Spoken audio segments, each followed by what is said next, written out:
እውነት ለመናገር እንዳትገዩ ነው የምፈራው። ምን እንዴ? ልንገርሽ መቼም ካሌብን አታገኘው። አላማ ይሰራ ነው። ካሌብን ማሳደድ አይደለም። ብዙ ነገር እያጣራ እየጠየቀኝ ነው። አንተም ደግሞ እህትና ወንድም እንዳልሆኑ እንደምታውቅ እየጠየቀኝ ነው። አንቺ ምንም እንደማታውቂ ንገሪው። ስለዚህ ድብቅ ማንነት አለሽ ማለት ነው? ያ እንግዲህ ወደፊት ነው። እንግዲህ በስተመጨረሻም ኤደን ጠፍታለች።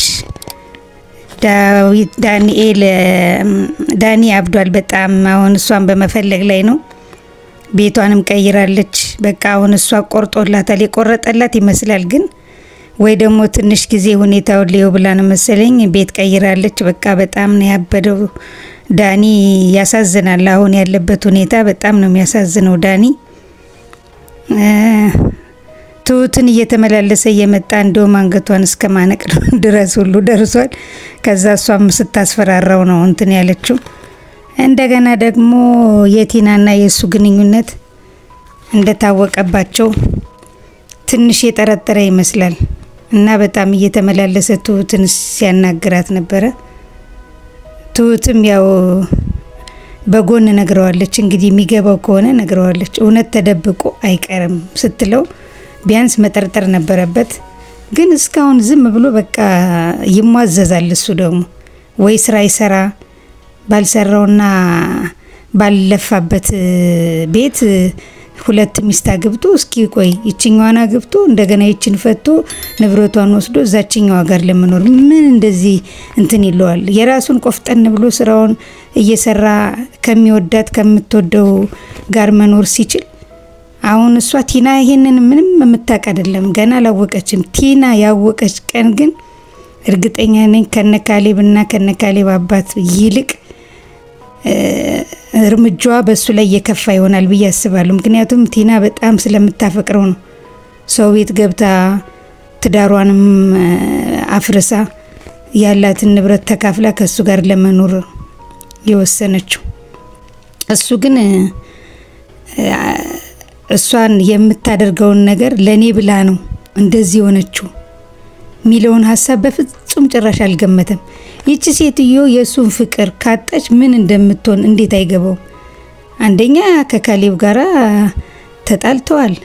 ምክንያቱም ካሌብ ሴት መስሎ በስነ ስርዓት አይቷቸዋል እንግዲህ እንዳሉ። ስለዚህ አሁን እሷ ከካሌብ ጋራ እንደማትኖር ብዙ ጊዜ ይቅርታ ብትጠይቅም ይቅርታዋን ሊቀበሏት አልቻሉም። ምክንያቱም ከሰራችው ግፍ አኳያ የሷን ይቅርታ ሊቀበሏት ስላልቻሉ አሁን ተስፋ እየቆረጠች ነው።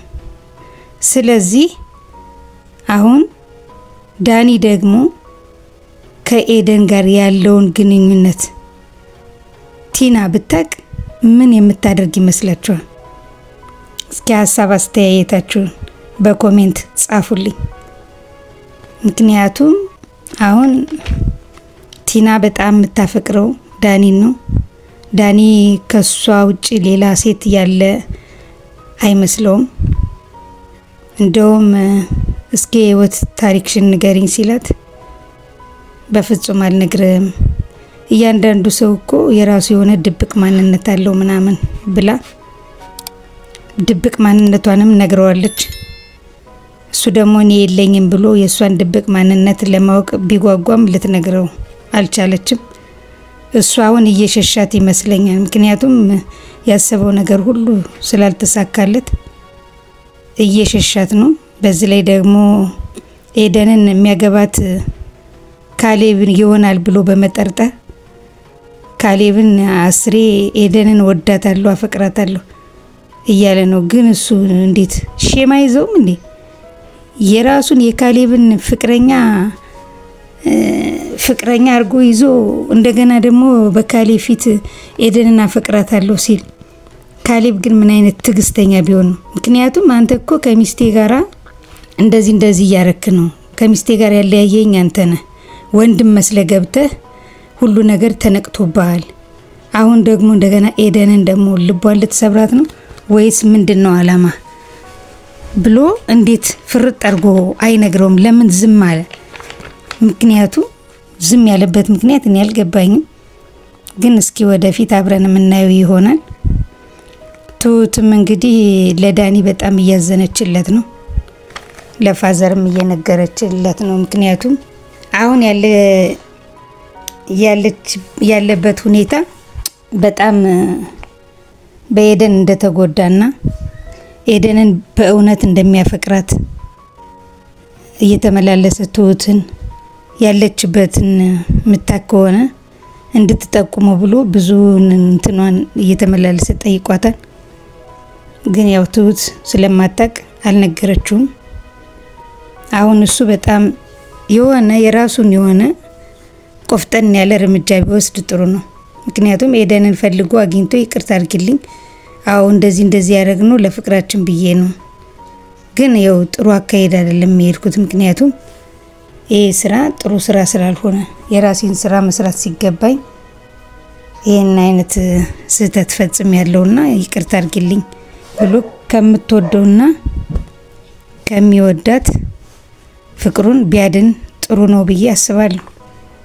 ምክንያቱም የሚሄድበት አካሄድ በሙሉ ጥሩ አካሄድ ስላልሆነ አንደኛ የሰው ንብረት ነው፣ ሁለተኛም የሰው ሚስት ናት፣ ልጅቷን ደግሞ አያፈቅራትም እና ዝም ብሎ ገብቶ እሱ ወንድም መስሎ ገብቶ ብር ለመውሰድ ነበር፣ አልተሳካለትም። ስለዚህ ያለው አማራጭ ወደ ኤደን መጠቃለል ነው። በቃ ኤደን በጣም ታፈቅረዋለች።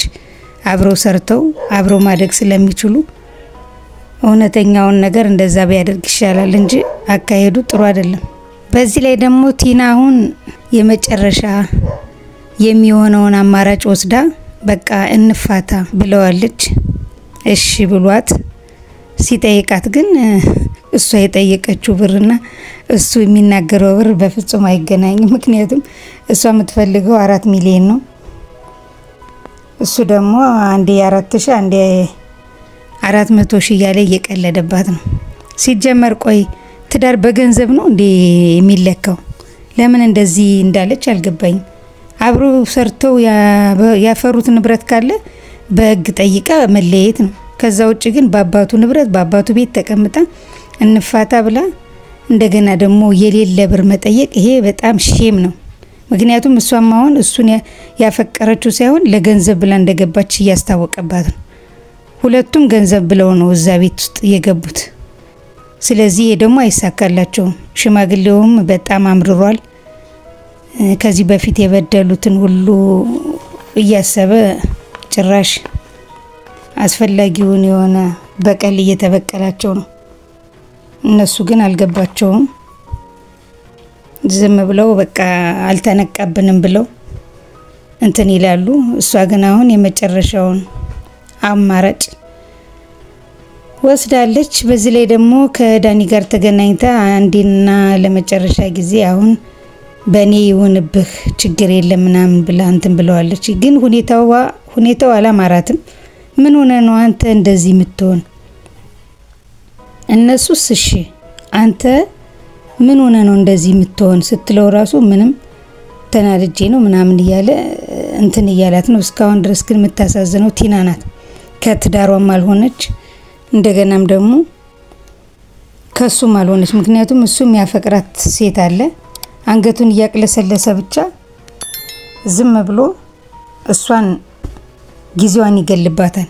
እንደማያፈቅራት ቢነግራት ወይ ደግሞ በቃ በሰበብ አድርጎ እንኳን ቢለያት ጥሩ ነበር። በቃ እኔና አንቺ የተስማማንበት ነገር አልተሳካም፣ በቃ አንቺ ነገሮቹን ስላበላሽሽ ከዚህ በኋላ በቃ አልፈልግሽም ብሎ እንኳን በሰበብ ቢጣላትና ቢለያዩ ይሻል ነበር። አሁን ግን እሱ ቲና እንደሚወዳት ነው የምታውቅ። እሷ ደግሞ በጣም ተወደዋለች። ለሱ ብላ ብዙ መስዋዕትነት ለመክፈል ተዘጋጅታለች። ምክንያቱም ትሁትንም ሂዳ ዝታባታለች። ትሁትም ከዚህ በፊት ስታደርገው የኖርሽው ነገር ስለሆነ ምንም አዲስ ነገር የለም፣ በጸጋ አቀበሏለሁ የምታደርጊውን ነገር እያለቻት ነው። እሷም ፎክራለች ማለት ነው።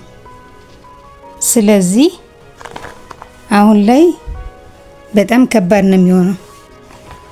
የሚቀጥለውን እስኪ አብረን እናየዋለን፣ የምናየው ይሆናል። ምክንያቱም አሁን የሷ ዛቻ በምን እንደምትሆን በምግቡም በምንም እሷ ሳትቀምሰው እኛን በላም ብለው እስከዛሬ የሚጠበቃቸው አምላክ እንደሆነ አውቀዋል። ሁለተኛ ደግሞ ከዚህ በኋላ ብትሰራም እሷን ሳናቀምስ አንበላም ብለዋል። ተዘጋጅተውባታል እሷ ግን አሁን በሰው ቤት ምክንያቱም እሱ እየወደዳት ክደት ፈጽማበታለች። ከዚህ በኋላ ካሌብ አይፈልጋትም። እስከ መጨረሻው አንቺን አልፈልግሽም ውጭልኝ ብሏታል። እነሱ ግን መሄጃ ስለሌላቸው ይሁን ወይም ደግሞ በቀላቸው ስላልተሳካላቸው ይሁን እዛ ቤት ቁጭ ብለዋል። የዳኒ ደግሞ የሚገርመኝ ሴት ይመስል ቤት ለቤት ሚርመጠመጥ ወጣ ብሎ ስራ አይፈልግም እንዴ?